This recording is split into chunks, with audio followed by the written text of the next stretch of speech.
Всем привет! Если вы давно подписаны на мой канал, то вы знаете, кто я и зачем вы сюда пришли. Ну а если вы здесь впервые, то меня зовут Григорий Плютов, и вы находитесь на моем канале Преодоление.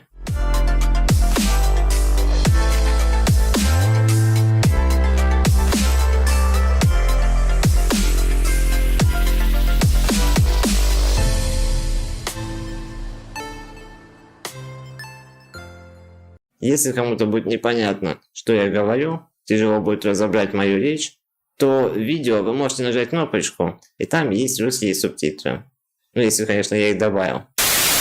Дорогой мой подписчик, если ты давно подписан на канал и удивляешься, почему на нем очень давно не выходят какие-то новые видео, то я постараюсь объяснить в 3 словах. Во-первых, у меня родился ребенок, ему сейчас уже 1 год и 3 месяца. Но я думаю, ты уже об этом знаешь, если подписан на семейный канал Гришаня Лайв. И если нет, то ссылка под этим видео в описании. Можешь перейти и обязательно посмотреть. Во-вторых, раньше я со своей семьей жил в однокомнатной съемной квартире. И там было очень тесно. И после рождения ребенка было тяжело записывать какие-то видео, потому что ребенок либо спит, либо он играется и шумит, что очень мешало записывать качественный звук, поэтому приходилось много редактировать, и в итоге я просто, как говорится, забил на это дело на какое-то время. В-третьих, в однокомнатной квартире я просто не мог найти себе свободного угла. Они все были заняты. Поэтому мне просто даже негде было разместить камеру, чтобы сесть перед ней. Вот как сейчас я сижу и общаюсь с тобой, и рассказать о наболевшем. Ну и в принципе это все. Все 3 основные причины. Но сейчас я переехал в 3-комнатную квартиру со своей семьей, которую взял в ипотеку. Об этом тоже, я думаю, ты уже знаешь, если подписан на семейный канал. А если нет, я повторюсь, перейди по ссылочке в описании под этим видео и обязательно посмотри. Там есть целый плейлист о том, как мы с женой брали ипотеку, как выбирали дом и квартиру. Теперь, когда у меня есть возможность записывать новые видео, я решил полностью поменять формат канала, потому что предыдущий формат канала мне не особо нравился. Ну, как говорится, все познается в сравнении. Я решил сделать, во-первых, канал менее официозным. Нет, я буду также по-прежнему, вот как сейчас, иногда сидеть перед камерой, что-то рассказывать на каком-то фоне, но уже без какого-то официоза, без рубашечки, галстука. Вот. Нет, не пугайтесь, я не буду сидеть в трусах перед камерой. Хотя, может быть, но не в этот раз. И не завтра точно. В общем, будет меньше официальности. Больше какого-то дружеского, наверное, общения. То есть я буду записывать влоги, если я где-то нахожусь. Буду стараться записывать события какие-то, которые касаются конкретно меня. То есть на семейном канале там участвую я, моя жена, ребенок. Конечно, на этом канале они тоже неотделимая часть меня. Ведь это моя семья, это мои любимые, жена, ребенок, там родители, да. Но на этом канале все равно больше будет каких-то моих мыслей. Мы будем с вами обсуждать какие-то интересные темы, затрагивать. Вы, кстати, можете предлагать мне эти темы. Вот, и мы сможем с вами посидеть, обсудить эти темы, поделиться своим мнением, подискутировать. Следующей частью я, может быть, сейчас кого-то обрадую, а кого-то огорчу. Больше не будет моих чудесных вставок, которые всем так нравились. Да ладно! Ну да, на самом деле я шучу. Вставки остаются. Куда же я без них? Еще на моем канале появится новый формат. Я буду рассказывать о своей жизни. То есть многие подписчики на семейном канале просили, чтобы я рассказал о своей болезни, как я с ней рос, как развивался, где я учился, как я работаю и зарабатываю на жизнь, как содержу семью. Все это я буду рассказывать на своем канале. Потому что на семейном, просто не хватает времени и не хватает места. На семейном канале и так достаточно тем для видео. А здесь все-таки это моя обитель, мой канал, который называется, повторюсь же, Преодоление, где я преодолеваю какие-то трудности. Но я также хочу использовать канал и для других целей. И мне очень бы хотелось, чтобы мой канал приносил пользу людям. Я пока не знаю, какую, и пока не знаю, как, но, возможно, в будущем у меня будут появляться несколько разных проектов, интересных проектов, как я думаю. Ну а пока я хотел бы рассказать об одном конкурсе. Я не имею в виду, что конкурс там, о, ребята, давайте участвуйте в денежный там конкурсе, призовой конкурс. Нет, все серьезно.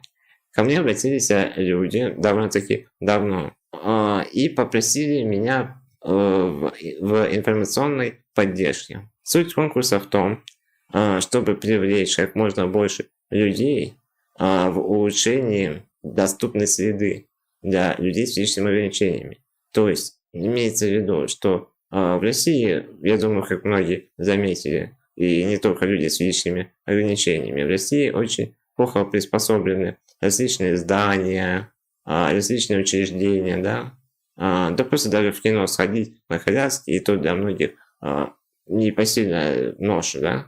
То есть даже выйти просто из подъезда, из квартиры на улицу погулять тоже очень тяжело. Так вот, суть конкурса в том, чтобы исправлять данную ситуацию. Конкурс называется «Открытый мир». Он проводится в рамках государственной программы «Доступная среда». Я долго пытался, перезаписывал видео, пытался назвать организатора конкурса, но у меня не хватило терпения. Там очень длинное название, поэтому если кому-то надо, я оставлю ссылку на сам конкурс в описании под этим видео, вы сможете прочитать там, кто организатор конкурса. Ну а я дальше буду рассказывать вкратце саму суть конкурса.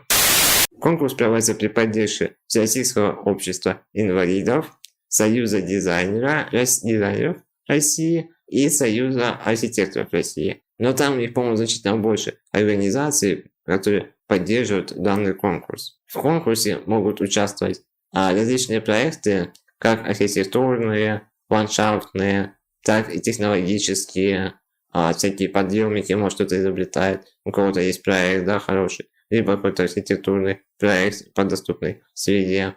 Вот, эти проекты могут быть как реализованные, то есть уже где-то их применяли, так и нереализованные, которые остались проектом, возможно, не нашли своего финансирования или еще что-то, не нашли спонсоров. То есть любой проект может участвовать в конкурсе «Открытый мир». Каждый участник конкурса может представить несколько проектов, потому что в конкурсе, очень много различных номинаций. Я уже говорил, как и архитектурных, так и других каких-то дизайнерских, технологичных и так далее. То есть по каждой номинации найдется свой победитель. В состав жюри конкурса будут входить специалисты, естественно, которые понимают в данном деле по дизайну, по архитектуре, по другим областям. Ну и, конечно же, будет народное голосование тоже. Меня, кстати, пригласили в члены народного голосования. Все официально, прислали мне документ, с которым я согласился, можно сказать, подписал его заочно. То есть официальное приглашение в состав народного жюри. И на этих правах я теперь приглашаю конкурсантов участвовать в данном конкурсе. То, что конкурс сам пройдет, финал конкурса пройдет в Москве, это, я думаю, так понятно, на одной из каких-нибудь площадок. Я думаю, площадка будет объявлена уже позже, ближе к концу конкурса. А работы номинантов будут продемонстрированы на специально организованной выставке. Время проведения самого конкурса и его место будет опубликовано на сайте, который я, конечно, оставлю в описании, как я уже говорил, под этим видео. Будет опубликован на сайте не позднее 1 ноября 2019 года. Так что следите, участвуйте, время у вас еще есть, но оно уже, конечно, поджимает. Честно говоря, я сам уже побывал на сайте и посмотрел уже несколько проектов. И есть довольно-таки интересные проекты, которые мне понравились, и было бы очень любопытно, если бы их внедряли повсеместно во всяких организациях. Это бы значительно упростило, конечно, способы передвижения и функциональность людей с ограниченными возможностями. В общем, друзья, на этом я буду заканчивать свое новое видео. Как говорится, первое после долгого перерыва. Подписывайтесь на мой инстаграм, там вы только сможете увидеть все новые актуальные видео, фото, которых нету ни в одной социальной сети. Подписывайтесь на мою страницу, на паблик ВКонтакте, в общем, в Одноклассниках. В общем, на все подписывайтесь, все, что найдете. в описании под этим видео на все подряд. Мне будет от этого, конечно, только польза. Ну и вы сможете быстрее и удобнее находить какую-то информацию, которую я публикую. Все, всем большое спасибо за внимание. Всем пока.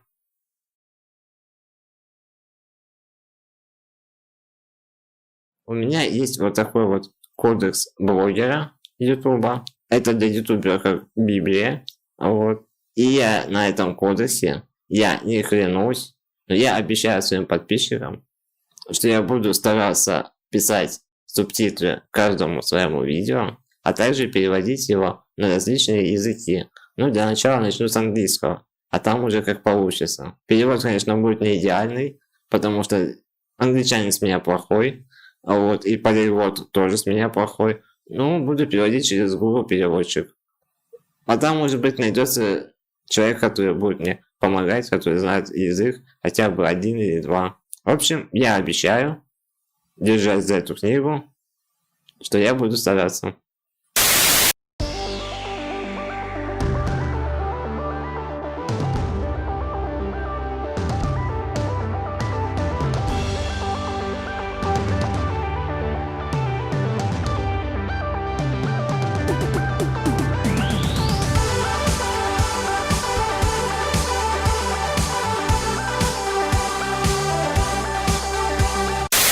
Ты сейчас веришь, что ли?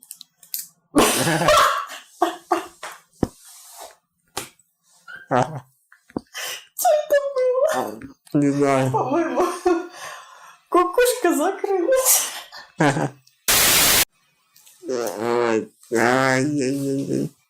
Осторожно. Ой. Ой, я что приклеилась, видишь? Ну, конечно, это вообще самое большее волос. Давай резко просто дёрну.